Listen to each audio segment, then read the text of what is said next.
Welcome back to the Disaster Tough podcast. I am so excited for this episode. I think for maybe 6 months or a year, I've been wanting to get this person onto the podcast, Brad Milliken. I keep seeing everything he's doing on LinkedIn, and I'm like, yes, exactly right, exactly right, exactly right. He's doing lots of really amazing things for the field, across the field, the whole deal. There's lots of different projects. I think he even had a fundraiser a while back on LinkedIn or on Instagram. I even helped out with that. Like, this guy is just so cool, working on so many different projects. And I thought, you know what, the world really needs to learn more about him. He's already done some other media, so he's top of his game. But on top of that, he and I were talking right before this podcast began, and he was hitting on so many key areas that I was like, man, this is so excellent for the field. And so I thought, hey, we got to start recording now, and so we get this stuff on here. So without any further ado, Brad, welcome to the show. Hey, what's going on, John? Thanks for having me on. Absolutely. All right. So you have done a lot of great things, from military service through otherwise. Can you just give a quick synopsis of what you've done for the field? Sure. I think the quickest synopsis is just, right place, right time, right place, right time. Just connect those dots. So it started out in the search and rescue community in the Coast Guard. And that was really my first kind of formal introduction to emergency management. And then after the Coast Guard, worked for the Pacific Disaster Center, doing a handful of different things, mostly in Latin America and the Caribbean. Came back to the kind of federal side, doing emergency management support with the National Guard Bureau.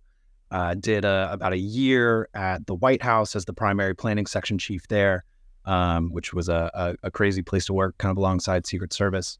And now I'm working for an international NGO called Global Support and Development, running our Maritime Program. So nothing big, just the White House, just National Guard, international. It's a really amazing stuff. When I got into emergency management, I also had the international perspective. The tsunami had happened in Japan, or was about to happen in Japan, and I was already working for NGOs, and the tsunami happened, and I went all in on the international stuff. And then as I learned more about as emergency management as a profession, or at least as an emerging profession, I did a lot of stuff in the U.S. And so my perspective has always been a little skewed as well. I want to say skewed, but different, because those pieces of international and national sometimes come into great conflict of what those things mean, or how does that operate. And sometimes there's great lessons learned for both. Before we get into all the real meat of things, because you have such a great understanding of both perspectives, could you just give a quick highlight? Hey, this is what I noticed from international. This is what I learned from national that could benefit either one. Yeah, I think one of the things that I've talked about with some other folks, but all of the systems work, right? Like ICS works, NIMS works, the cluster system works. It all works, but it only works if everybody gets it. And if it doesn't really matter. It's not like there's the one solution, or that some country has figured out their version of it. It's their version because it works for them. Where the conflict happens, and it happens more on the international side, is when folks come to apply their version of the system that they're familiar with, without looking to figure out what the parallel is. Like, logistics is logistics, getting stuff to people who do things, right? Those processes are all the same. It's just a matter of how quickly can you adapt to the lingo where you're at, and it's the same. It's the same in the States. I mean, NIMS is great, ICS is great. I think the best rollouts of both of those have not been strictly adherent to NIMS and ICS, but it's because people know enough to adapt whatever principles to the problem they're dealing with. The more everybody knows about it, the easier it is for everybody to kind of adapt and improvise. Real quick, we're going to pause for this week's Disaster Tough endorsements. The L3 Harris Extreme 400p radio solves problems and is specifically designed for emergency services. How do we know? We field tested it with medical, urban search and rescue, and collapse and confined structures. This radio is amazingly tough. Check out the L3 Harris Extreme 400p radio at l3harris.com right now. How do you spell Doberman Emergency Management? EOP, OEP, HVA, HMP, Thyra, TTX, Drone, PDA. Whenever you need an expert, Doberman Emergency Management field experts are there for support. Contact an expert at DobermanEMG.com today. If you served in the military, you've probably worn Proper Apparel. Proper Apparel is now reaching out to first responders and those who love the outdoors. Check out Proper Apparel, from the outdoors to the EOC, wear proper. Okay, let's jump back in.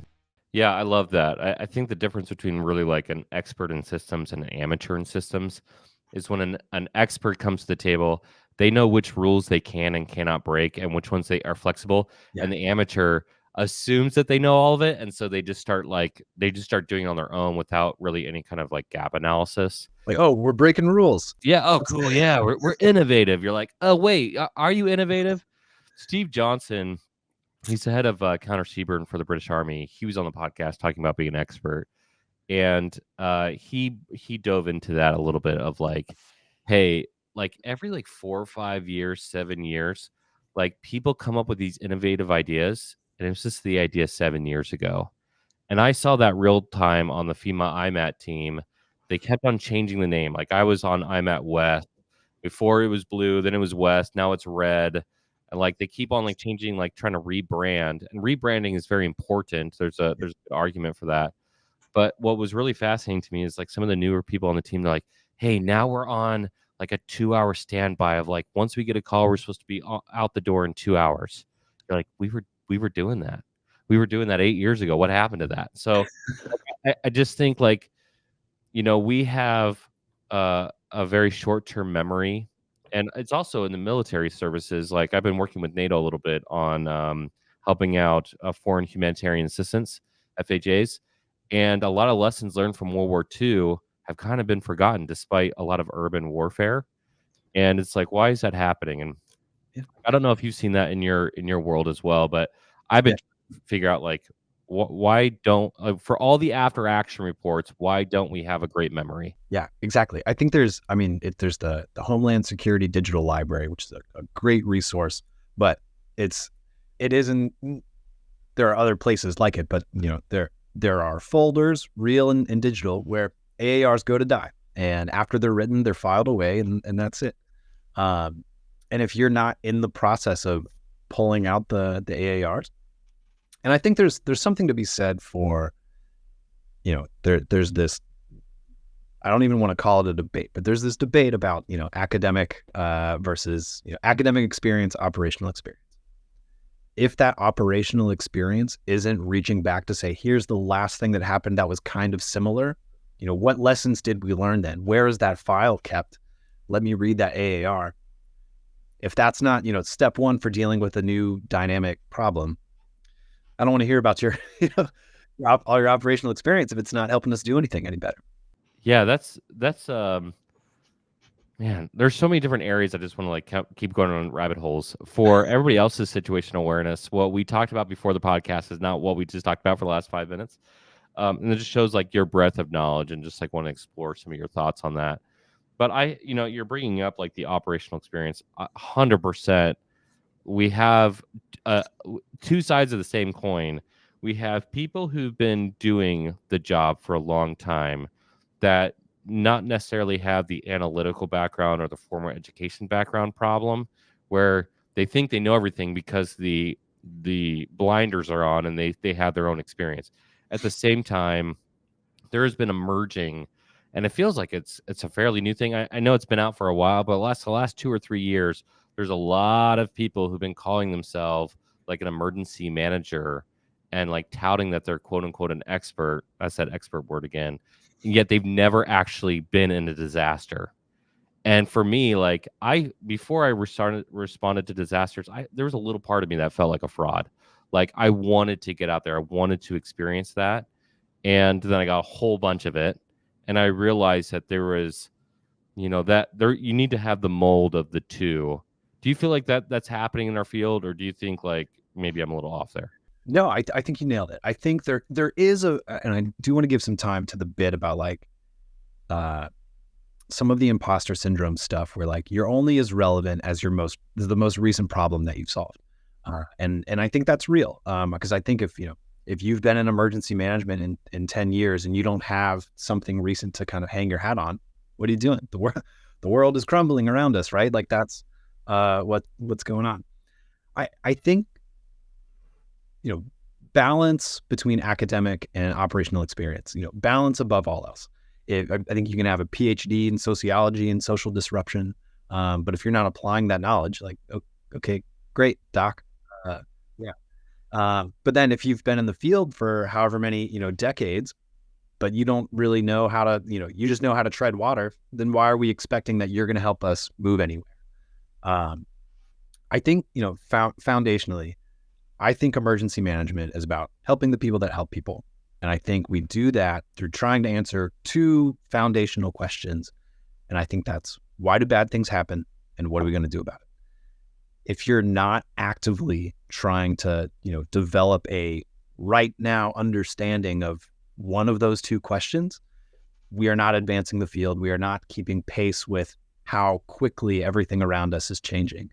There's like big watershed moments for the field. COVID's probably the biggest, most recent one. If you're still applying your pre-COVID understanding to post-COVID problems, why are we expecting better outcomes? Everything has changed. We need to behave accordingly. Yeah, I think of this is kind of a I won't say dark one, but Uvalde, the after action for Uvalde is really intense, and it basically, of the many problems that were in Uvalde shooting, one of which was that they were using the tactics that were being taught in early 90s. Call out. You never do a call out in an active shooter. Got a kid shot, right? Like there's a lot of stuff that is just like outdated. What I told somebody the other day, and it was kind of brutal, and I realized that, so sorry for that person, but they were talking about like they knew so much more than everybody else, but blah, blah, blah, because they've been doing it for, quote, 30 years. I said, well, if you build a plane for 30 years, but it can't fly, what's the point of the plane? Like, at the same time, I'm a person. The podcast is called Disaster Tough. Like, it's about leadership who understand disasters. What I find most fascinating about your comment, though, is when I talk to people who don't really understand that balance of different things, their explanations of what emergency management is becomes like paragraphs, pages. They have an explanation for what the words mean that don't really match the definition. We talked about that for a little bit, but you just said, emergency management is about helping people who help people. Like, these short one sentence explanations is what we need so desperately in our field. Yeah. And it's like, get away from all the extra, all the distraction. Yeah. And I think like, I agree. And I think if, how much of whatever phase of emergency management becomes a communications problem, it's whatever problem it is. And it is also a communications problem. If you're not able to, figure out how to break complex ideas down into things that people can digest, like, you need to work on it. Yeah, exactly. And it might not be the field for everybody. I love taking these complex problems in disaster and just like, okay, like, how do we figure this out? Like that part of my brain is exciting. I think a great compliment, which sometimes doesn't seem like a compliment, is when somebody says, you're explaining these things like really simply. It's more complex than that.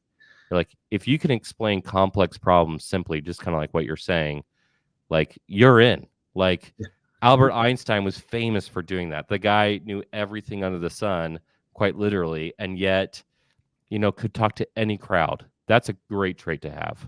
That's what emergency manager has to have. Yeah, absolutely. And I think too, the being able to break things down, it's good, effective communication, but also it helps with timeliness. A simple message takes less time to understand. And I'm thinking about like Maui fire stuff, where there were so many problems with misinformation and weaponized misinformation, and then all that stuff kind of grew. The messages that were coming from authoritative sources that were trying to combat some of the really harmful crap that was out there, The stuff that was going, that that had the longest legs, was the stuff that was easy to digest. It was quick to get out there, and as like some of the stuff of like direct energy weapons and FEMA shock troops are like, it's comical stuff, but like if that's keeping somebody from doing something they should be doing, like you got to treat it like it's a problem, because it is. Yeah, I mean there was a TTX we did a long time ago, and I actually shared on the membership side of the TRL. One of the injects is that this guy, this conspiracy theorist, goes on. This is a TTX for a tornado, and his big conspiracy is tornadoes didn't exist before nuclear power plants. And in the TTX, you see a lot of the people like dismiss it as like a joke. That's ridiculous. Then they find out later in the exercise that 80 million people watched that video. Yeah. You're like, it becomes a problem if you don't address the ridiculous. And how do you address the ridiculous?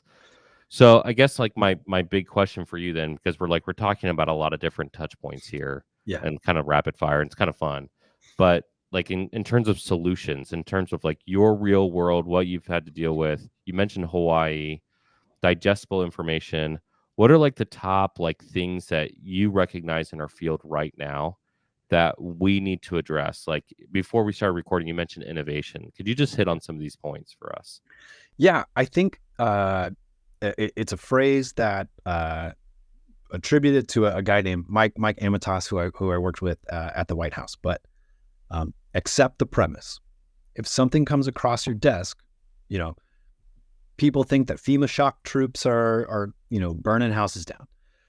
Don't just dismiss it like that. Like if a problem presents itself to you, accept it for what it is. And I don't think that means, be naive or don't ask questions or don't try to get more information.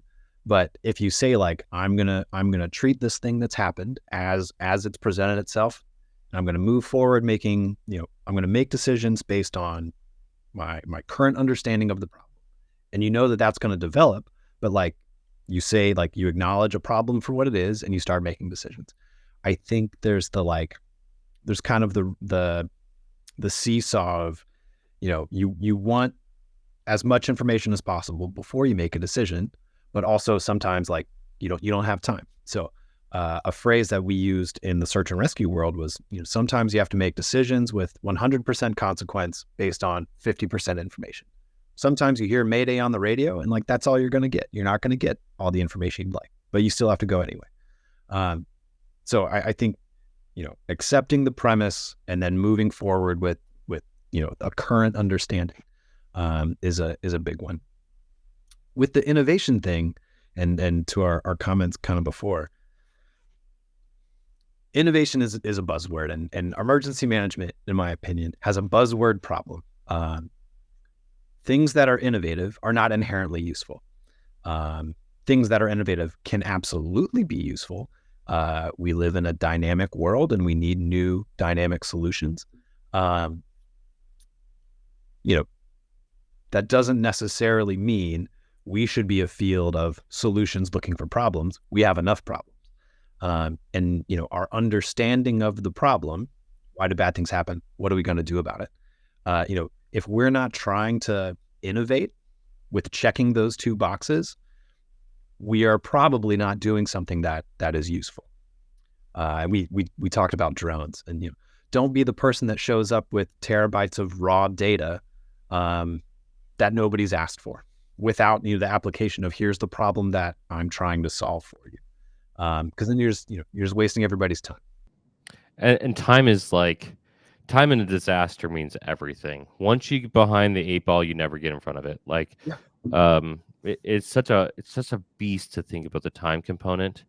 And funny enough, we calculate things in operational periods. People, when their homes get destroyed, they think in years, right? Like, I'm not going to have a home this year. That's a thing that people go through. Japan, I mean, right before we started recording, a couple days before, I've lived in Japan 3 times. Earthquakes are not usually the big fear. It's usually the tsunami. And yet this earthquake caused a lot of damage. just like Kobe did, like the Kobe disaster. I think it was in the 80s, but sometimes earthquakes, despite all their building codes, despite all the stuff, still cause a lot of damage, and we need to understand that. Going back to the original premise of international versus national, the same thing can apply in the U.S. as U.S. versus abroad. One of the biggest problems that we have is not understanding like the local culture and customs of the people that we go in there with our systems, with our things, and it can be very detrimental. Like even the psychology of it, like how we present ourselves. I don't think there's a lot of forethought into like, because of the time problem. We're like, oh, we just got to get in there with all this stuff, and you're like, they're not going to accept that. Like it's not going to be helpful for them. Yeah, I think the concept of coping capacity, I find super interesting, and I think it's separate from resilience, separate from durability, but independently, what is a community able to do with no external intervention? And spent some time working in the Bahamas before Dorian, and then certainly have been there plenty of times since. But I would say the average Bahamian knows more about hurricanes than like your average European meteorologist. Like you have to, if you live on a sandbar in the most hurricane prone region in the world, like you learn or you learn or you don't survive. And so it was really interesting working alongside some of the government folks who were talking about early warning systems. We're talking about, notifications, but the government actors, not, I want to say not, arrogantly so, not detrimentally so, but they were, able to acknowledge like, yeah, we're pushing this sort of information out, but we know that like we're doing that because we should. We're not necessarily doing it because the public relies on us in to digest meteorological information. They're so far ahead of us in a couple of these different respects. And I thought that was really interesting. I think I have no experience with Japan, but like I'm sure, with respect to seismic hazards, like it's just a part of the culture. You figure it out or you don't. Japan has the best building codes in the world, like by far. Yeah. Like if you look at the 2011 Tohoku disaster, 9.0 earthquake, it wasn't the earthquake that caused all the damage. It was a tsunami. It was a tsunami that impacted the Fukushima power plant. Like, so, in fact, I have this funny story where you sleep on the floor in Japan on these things called futons. It's kind of like large mats. And I had a roommate, and he's across the room from me, and I'm sleeping. And so in my dream, I'm like kind of starting to wake up, and my roommate is like screaming and like pushing me. And I'm like, dude, what are you doing? And I wake up and I realize he's still on the other side of the room, but I was just like rolling with the earthquake. Yeah. My first big earthquake. And I like, it was just my mind that had like tried to put pieces together. I was like, oh, this is what an earthquake feels like. And yet, like, nobody talked about it that day. Like, it went out in the world, and nobody could, like, it wasn't like a topic of conversation. It was that common. It was like not even a concern. It was something that was truly mitigated. Yeah. And so when an earthquake does cause damage, that's like kind of a big deal. And I think about that, like that analogy almost for the field of emergency management, like what has become so common that we don't know like what to talk about. Like, gosh, the words matter things is a big deal for me. I'm so sick of the word. And this is like funny. People are going to kill me over this. I realize that. But the word resilience, we keep using it wrong. I want to be resilient. That's not my ultimate goal, though. My ultimate goal is not to have to be resilient. I think a lot of people, so it's the buzzword thing, right? I think a lot of people use resilient when they mean durability specifically. I think there's the bit, especially in a response context of, yes, there's, withstanding and recovering, and there's this big resilience umbrella that just gets thrown all over the place. But, if we're talking specifically about withstand, hazard exposure and making it through so that you don't need a response. That's a very narrow slice of the larger resilience. Yeah, it's not even the right word for that. Like that's not how. There's a very easy thing. If you're an emergency manager listening right now, and your boss is not an emergency manager, they especially if you're new, like if you're at a hospital or you're at a corporate office space, a campus, just walk over to that dean or that supervisor and say, what does resilient mean to you? We want to be a resilient campus. And they are not going to come up with the same thing you're thinking right now. Like, it's just not going to happen. Now, say the same thing as saying, we mitigate disasters at our campus. Ask them what they think that means. Like, that is such a different... I can't even tell you how many emergency managers I've met in different disasters or county level, specifically emergency managers, who think the hazard mitigation plan goes into effect after the disaster. Yeah. Like, oh, now our hazard mitigation plan, now we can use it to get grants. You're like, you blew it. you blew it. I don't want to harp on anybody. I really don't. But sometimes the system is also set up to think of it like that. Like when we start getting into checking the box for a hazard mitigation plan where people think it's for grants after disaster, maybe you should think about how that grant process is set up. Now, a lot of people get it right, and that's good too. But as a field, we have a language problem. And the language problem is no one knows what you're talking about when you talk to them. Yeah. So I don't know. And well, how's everybody gonna know how smart I am if I'm not using the most recent buzzwords? Right. I have a story about applying kind of that same problem to like the international context. Is when you start crossing languages, it's like it's another whirlpool of things to get sucked into. And I've got a story about I was working for the Pacific Disaster Center. We were in Argentina working on a couple different things, but I had got this plan that I was trying to read, or a government report about costliest natural hazards. It's in Spanish. My Spanish isn't great. Certainly wasn't great at that point in time.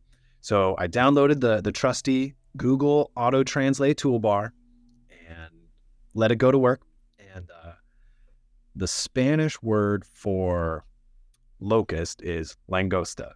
The Spanish word for lobster is also langosta. No. So this whole locust report was like, and whatever annual cycle, millions of lobsters descend from the Andes. And there was a quote from the Minister of Agriculture that was like, as soon as you see the cloud of lobsters flying towards you, you go home because there's nothing you can do. And I remember looking at all of the Argentina folks, like, can someone shed some light on this very specific Argentina flying lobster problem? And I didn't know those were a thing. Yeah, sounds real serious, but that's funny. Yeah. And the report is obviously an official report, so there's no humor in it, right? Exactly. Yeah, for sure. Hey, we're going to do a quick pause X to thank our sponsors, L3 Harris, Proper Apparel, Impulse, Doberman Emergency Management, and all those subscribers who reach out to us and give us a donation to help us keep us going. Let's jump back in. There's so many actually, that's probably a really good suggestion for somebody who wants to get better at their job, is to try to translate your job into another language. Yeah. One of the best things I ever did, and it was based off an opportunity, but by the mere fact of learning Japanese and learning the epimeniology or the baseline meaning of those words, you're like, oh, this is what it means to them, and especially the cultural context of those words. This is the episode where I might have to delete part of this, but there's a group of people who are saying there's no such thing as a natural disaster, an unnatural disaster. I'm like, if you try to translate that into literally any other language, you sound ridiculous. Not only in English, but there's literally a Chinese character. Chinese characters are used in Japan, but there's a Chinese character for natural disaster. It is literally a thing. You can't just change words because it doesn't like feel nice to you? I think that, yeah, I think the sentiment behind This is the part where we add up. the sentiment behind the natural disasters thing, I'm like so down with. Sure. Natural hazards, triggers, a hurricane that's out in the middle of the ocean isn't bothering anybody. That's just weather. Until we build something there to impact. I'm like, could not be more on board with that way of thinking about the problem. Yes. But if you're not able to communicate that in a way that matters, it doesn't matter how well you understand it. Yeah.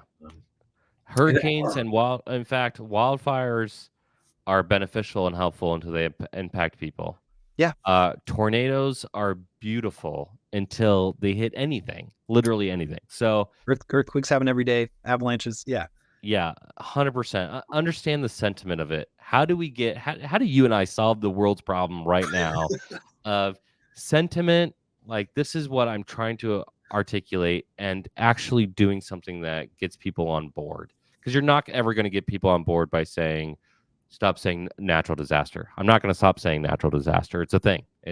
I think by acknowledging it's not perfect.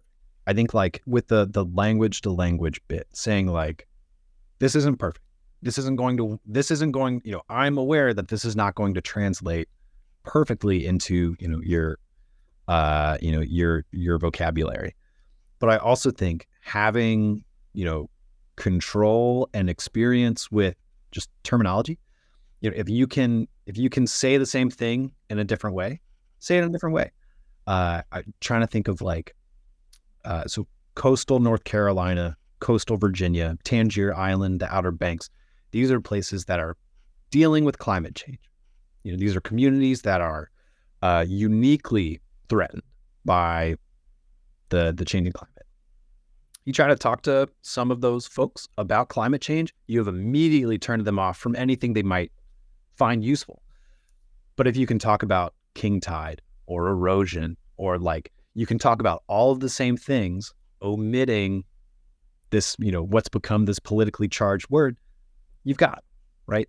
And I think, there's a similar way to, if there's an issue with, putting the two, natural disaster together, you can still talk about hazards, and you can still talk about, post-disaster impacts. You can talk about social disruption or shocks. I think, experience and putting some of that stuff together, the more tools you have in the bag, the better. And I think I'm just kind of rambling now, but I think journaling as an emergency manager is so critical. I think most people write the way they speak, and I think they speak the way they think. You think the fastest, speaking happens with a little bit of thought, but writing is deliberate, right? So you have time to stop and choose the most appropriate word. You have time to, really think about how you can put things together. And the more you write, that impacts the way you speak. That it trickles back up into how you think. So I had some advice when I was doing search and rescue stuff of, the first time you ever do anything, or anytime something happens for the first time, write about it. Try to capture what it was to go through something that first time. And I still do that. When I have new experiences as a professional, I try to sit down and write out, what happened, what was I thinking, how did it go? And I'm not writing like, books or anything, but like a page or two, for an event. And I think that's done absolute wonders for, how I try to deliberately put thoughts together. If just gonna throw my 2 cents in here, if you do write a book, I'll totally read that book. We can work on a book together, but sure.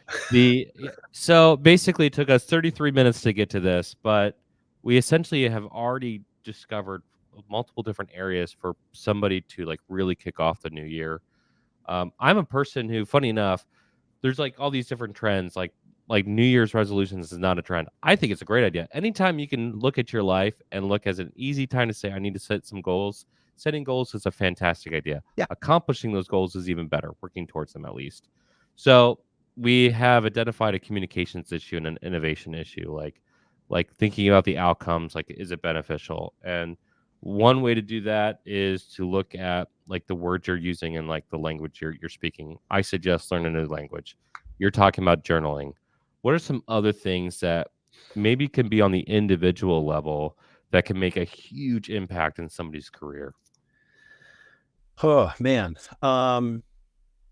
I think this is advice that was given to me, and I think it's done really well. There's nobody in this field that's too important for you. You may always ask for a moment of someone's time and attention. And if they choose to give it to you, be gracious and don't waste it. And the flip side is you will never be too important for anybody in this field. If nobody owes you a moment of their time or attention, they choose to give it to you, be gracious and don't waste it. I think practically what that looks like, find someone that's doing something that you want to be doing or something that you find interesting and hit them up. Say, I want to learn more about that. I think you're doing something interesting. What can I learn from you? I think that's, I was thinking about, some of the LinkedIn stuff. Like, LinkedIn's a made up place. There's no rules. Like, call people.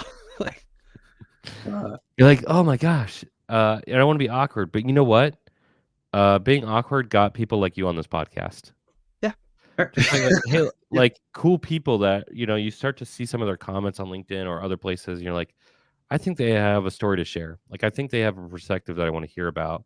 Like, who am I? Like, yeah, I'm technically into the 5th season of this, so 5 years doing this like for a little while. And yet it's so fascinating to hear like each person's like perspective and like starting to link that now to like different other amazing leaders. Zach and I, on literally the last week's episode that we just shared, talked about Pete Gaynor, White House cabinet member, Secretary of Department of Homeland Security, also FEMA admin. Like, the guy has the accolades of accolades, like Marine. He was accomplished as a Marine. He was a state director. Like, he's done all this stuff. Most approachable person I have ever met. Yeah. If you reach out to him, like, he will most likely respond. And if you reach out to him and you're serious and you're deliberate in like what you want, like, hey, I could use some advice for this or that, he will most likely give it to you in the most kind and professional way you can imagine. And yet that guy has accomplished everything under the sun, like in our field at least, right? So like, what are you better than Pete? No, like that's like kind of like my realm. Like, if you're not better than Pete, then you can still be approachable. Yeah. I think there's one of the things that I think we're in a really interesting spot as a field is we're trying to figure out how gatekeeping to be. There's the bit about, do I need an advanced degree? Do I need to go get, whatever certification? And there's, I think there are people that are trying to advocate for why those things are important as a manner of, hey, like, this is a gate and this is what it means to get through it. But then also like, there's the Pete's like, yeah, reach out to whoever. And if you put a little bit of time into, what you want out of that interaction, you're going to get something out of it. To be fair, Pete has advanced degrees. So yeah, right. Yeah. Go back to your original comment, right? Balance. Yeah. The person who only has academic experience, sorry, you're not good enough to be an expert. Somebody with only operational experience, I'm sorry, they're just not an expert. They don't understand things from a different perspective from the analytical piece. The person who goes into the field who has a ton of operational experience and has formal education as well, that formal education can come from a myriad of different sources. I'm not saying where it needs to come from.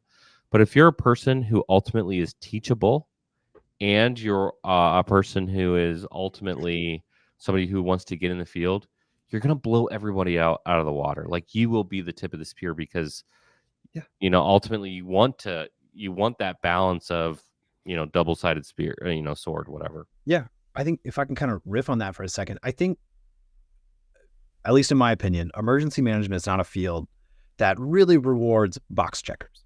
Like, if your academic journey, to getting the piece of paper isn't meaningful, if you don't really, if you think that that's a box you need to check and that you're not invested in taking that opportunity to learn, that degree is probably not worth the paper it's printed on. because it's not about having the thing. I think like some of the different EM certifications are similar. If you think that that's a box you need to check, or else you're not going to get a certain type of job, that's just not true. You can get many different types of emergency management jobs without whichever certification. But if you use that opportunity to really try to understand the problems of the field, yeah, like that's great. That's what's needed. And it's not about having a degree, it's about having taken the opportunity to learn, which formal education really gives you a tremendous opportunity to do. And it's also an opportunity to completely waste it as well. Yeah, absolutely. There, in my undergrad, I basically I was later when I went to my undergrad because I was already doing other stuff, and then I found emergency management. I wanted to make it a thing, and when I graduated, I got a job that basically nobody else in my undergrad had gotten a job like that or didn't think was possible. And the big secret was there was no secret. I just went to my professors and said, "Hey, I really want a job in DC." And they're like, "Okay, like you got to go to conferences." One professor had me speak at higher ed symposium. You have to do informational interviews. And all of a sudden, it wasn't just like, it wasn't the degree that got me the job or not got me the job. Honestly, the degree probably didn't matter, but it was being the access to the professors and listening to them and doing all the extra stuff. Yeah. Like that can be true for emergency management, but it's actually really no surprise. It's not. It's kind of the process for every other field. If you want to become an accountant or a dentist, you need to get into somebody that you need to have access to that dental practice in order to become a partner, right? Yeah. I don't know. I think there's I want to say that again, just in kind of my exposure to the field, in my opinion, I think emergency management uniquely doesn't reward things that are performative. And there's a very specific example of someone I used to work with who, preparedness and response things would happen, and we'd be like, we don't really have a role for you here. We're going to send you to some school to go get some certification. And it's, our addition by subtraction, we're going to send you away while we go and do the work. And so, you end up with this really comprehensive resume of all these different schools and trainings and things, but nobody trusts you to actually apply that stuff. Yeah. And I think above all else, emergency management values results and doing stuff. I've got kind of a rant that I'll try not to dive into about wanting to help is not good enough. We are meant to be professionals. If you want to help, great, you're not a terrible person. That's not what this is about. If you're not putting the time into being a professional at this, your intent is limited in value. Yeah. No, in fact, that exact conversation happened with a family member over Christmas. They were talking about all these problems, and I kept on wanting to say it, because I care about them. My feeling was like, well, what are you doing about it? Oh, you're bringing up all these issues, not in the family, but in their community. And I was like, you're not doing anything about it. What are you talking about? Patrick McGinn shared with me a case study or a study that was done on people in a room that was filling up with smoke, and they wanted to see if they would say something about it. So first time the person was by themselves, and it took them literally 15 seconds. Oh, they see smoke. Hey, there's some smoke in this room. They put in 3 actors with them, and the actors didn't say anything. It took them 10 minutes while the smoke was filling into the room. And I could getting the timestamps wrong, but the last one, they had 7 actors in there, and the person never said anything while this entire room fills up with smoke, because people were just that wasn't a thing. Everybody always expects somebody else to do something about it. Yeah. Wanting to help is a great place to start. I actually think it's a fantastic place to start. If you're willing to do something about it, I like the thought, no one else is going to come. It's on you. I am not a firefighter or a police officer. I am not, USAR guy, but I'm willing to help them out. I'm willing to do something about it. And so there's, we've been going to like conferences. We've been doing all this stuff to show them like what emergency management can do for them, including there's a story of an 80 vehicle USAR team circling Louisiana for 3 days to find a place to sleep. I could have done that in 15 minutes as an emergency manager. Parking lot size, you need to coordinate with the county, you can stay there, the jail that's not being used or whatever. Like there's skill sets that we can help out with, but ultimately me just talking about it is not good enough. Like you actually have to go and do it. Yeah. And I think there's the rants. It's hard not to do rants right? when it's like, I think the biggest problem with rants, and I wouldn't say it's a problem, but the desire for wanting to do rants, and I have to stop myself on almost every single podcast episode now, because I hear incredible people like yourself come on here, people who are doing it right. And I really do believe our field can get there. I really do believe that we can become more professionalized and we have more standards. But sometimes, man, it really feels like we are shooting ourselves in the foot as a field. Like, why are you doing this thing? Is like, what is compelling you to like still think like this is the way you should do it when there's just been so much data in the opposite? I don't know. I think there's a little bit of ego's the wrong thing, but there's a little bit of like, I'm the person that helps people. That is a part of my professional identity. And if my understanding of the field, the problem set, the whatever is demonstrated to be insufficient, then I'm insufficient as a professional. So I think that's a piece of it, and I think you counter that by being a student of the game, by continuing to learn, to read, to talk, to improve. But yeah, I think there's no shortage of interesting and important problems. And if that's not driving anybody who calls himself an emergency manager, to come into work each day, like, what are you doing? That's like the title of the podcast. Like, what are you doing? With Brad Milliken. We're basically out of time. In fact, we're like 15 minutes over, and I'm really grateful to have you on here. Yeah. But funny enough, I think we're like a tenth away into the actual conversation. I'd like to have you come back on sometime and talk about this stuff. Yeah. Like ultimately, like what Brad and I are talking about for everybody who's listening in.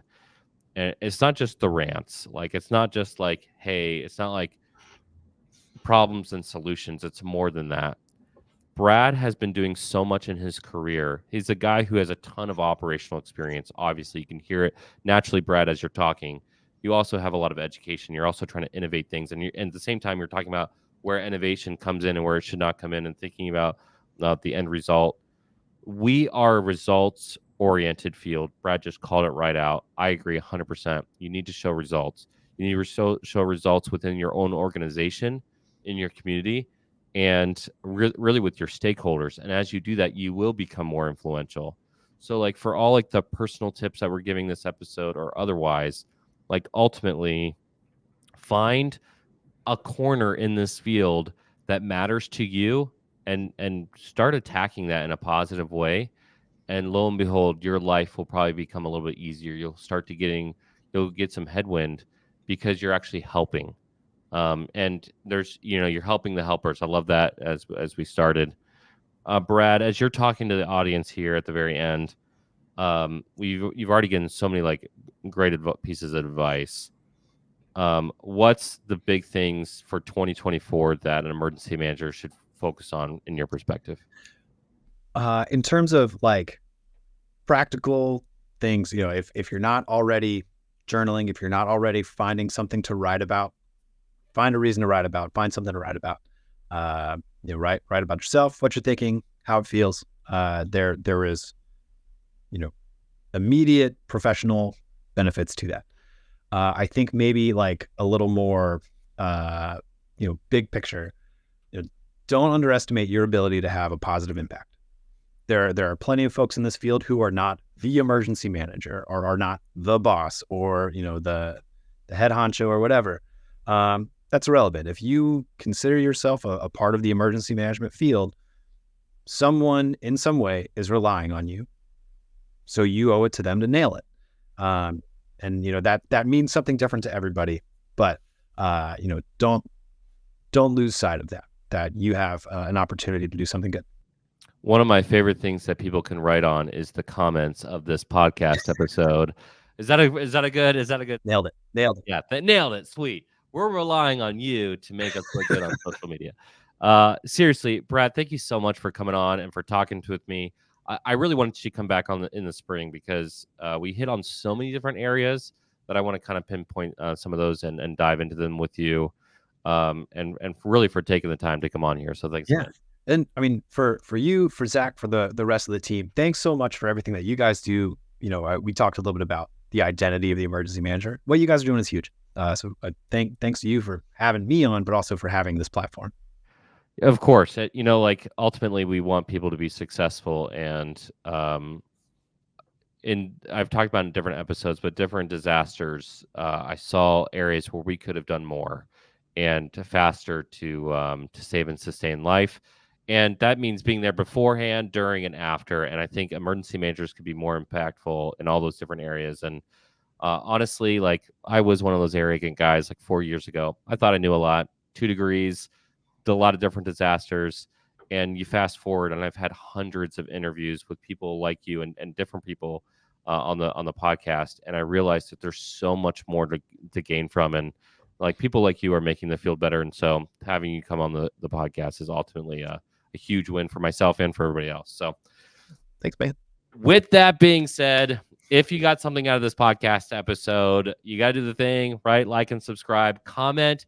Brad talked about it at least 3 times, writing in a journal. You can write on the comments. You can do all the different things. If you have a question for Brad, of course, you can email us at contact@thereadinesslab.com, and we'll forward it on to him. But if you have a question that can be asked for anybody in the field, if you heard something where you're like, oh, man, that really makes sense to me, literally just tag him on the LinkedIn post or something and say, and I'm sure he'll respond. He's a very approachable guy. He said be approachable, so now he has to be. Big thumbs up from Brad. With that being said, we'll see you for the next one. Peace.